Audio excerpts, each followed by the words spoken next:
Good morning, good afternoon, good evening, YouTubers. This is Jerry Diamond with How to Get Out of Babylon. And other than splitting a lot of wood and trying to figure out how to make that possible for millions upon millions of people around the country and around the world, but especially here in the Ozark Plateau, you gotta, once you get warm, cutting the tree down and blocking it, cutting it into sections, firewood length sections, and then splitting it and stacking it and hauling it to the truck and hauling it home and stacking it and unstacking it and putting it in a wheelbarrow and hauling it in. And then you light a fire and it's warmed you about 7 times, I calculate. So it must be a divine number, firewood, heating with firewood. It warms you 7 times, not twice, 7 times. So if you go back through my videos, I have a lot. In fact, I probably have a playlist on upside down fires, but I definitely have a playlist called Words from a Watchfire. So I'm going to do just one more, and this one, what you're seeing in there is a lot of coals. Some people think they have to take a whole lot of coals out of the fire and throw them outside. Well, I salvage them and I put them back in here. So I don't know, you got a bed of coals putting out 400, 500, 600 degrees heat, and you throw them outside so you can put in wood in there. I'm sorry, it just doesn't make any sense to me. So if I can, I'll take the coals and put them in a bucket and cap it and save them, and that's what I've done here. So this is going to light up really fast. I'm going to put a bit more stuff in there. You're seeing that's packing from a shipment. I'm going to throw a bunch of newspaper in there, and then I'll pause this and then light it up later. All right. The upside down fire, or you could call it a tiered fire. But you've got, I've got 3 pieces of wood there against the bottom. Let me put the spotlight on.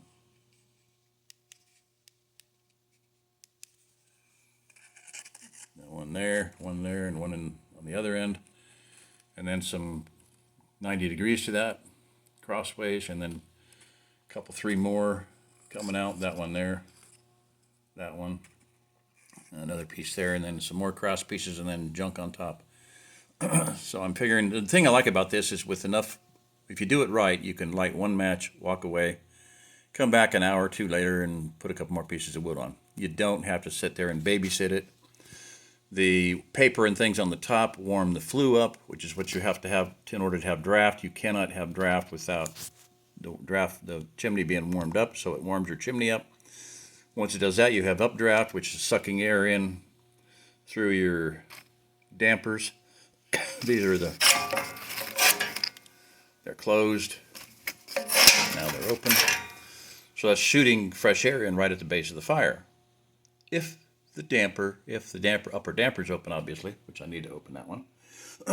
But if your flue is warmed up, so then your fire is going to work properly, and it's going to go very fast, very efficient, very definitely. You don't have to sit here, like I said, and put another piece of wood on, another piece of wood on. Oh, it fell over, it smothered itself. No. One match, one light, good, walk away. I call it the fire and forget fire. Okay, that's enough. Bye-bye. I'm going to pause it. Alrighty, one light. There's a piece of paper sticking out, so it's a little bit of smoke coming out in the room, but who cares? Anyway, along with just kind of taking a break from my mad, concentrated rush to try to save the world and focus instead on trying to keep myself alive for a while longer. You know, I've been rethinking a lot of things. Not really rethinking everything, but, you know, I love the idea of go back to the beginning, you know. In the movie Princess Bride, you know, the brains of the criminal operation, Vizzini had said if we get separated, go back to the beginning. So you see Inigo Montoya, this is the beginning. This is where we first met. So this is the beginning. That's how I went back to the beginning. We got separated. So to go back to the beginning for me would be 1,000 bunny trails. Going back to, yeah, creation and Joseph in Egypt and 1000 BC, and Virgil's Aeneid, when the story was set, and the writing of it about 300 AD, BC rather. Anyway, point being is it would require a lot of discussion of the Hebrew language and the use of the descriptive terms for the word diamond in Hebrew, and so many other things. But my point is, the beginning for me really, other than all the many things that were coming together over a period of many years, would be in 2000 I had a vision, and that's what really started the how to get out of Babylon idea, concept, ministry, vision. So what I saw told me, I'll put it in a nutshell, that until and unless everyone who claims to be part of the kingdom, a remnant believer, is more concerned about everyone else than about themselves, it's not going to happen. It's never going to happen. I believe it will happen. But that change of heart to where we are more concerned with doing things to save other lives physically, reclaim lives physically, mentally, emotionally, spiritually, than for our own comfort. That's what's got to happen. Because what I saw was homes being built out in the wilderness ahead of time for the influx of refugees coming into the region. And that was such an overwhelming sense of love and unselfishness that I could literally not talk for about an hour, maybe 2 hours. I was just chest heaving, gut-wrenching, broken-hearted sobs. It was so beautiful. Just crying. A lot of times I can't even get through the story of seeing the young couple with 2 children coming through the woods and knowing that they were refugees. And at the home they find, the underground home, the Hobbit Home, was built for them, specifically for whoever found it first. They found it, they owned it.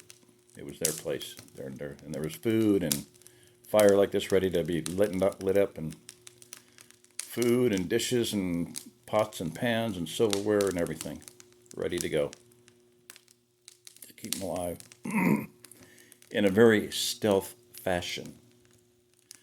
Many years later I realized, oh my gosh, that was there. I saw that for a reason. These were stealth homes, underground, invisible homes, from the air, from infrared, from sound, from heat sensor, thermal imaging, just pretty much impervious to detection from the air.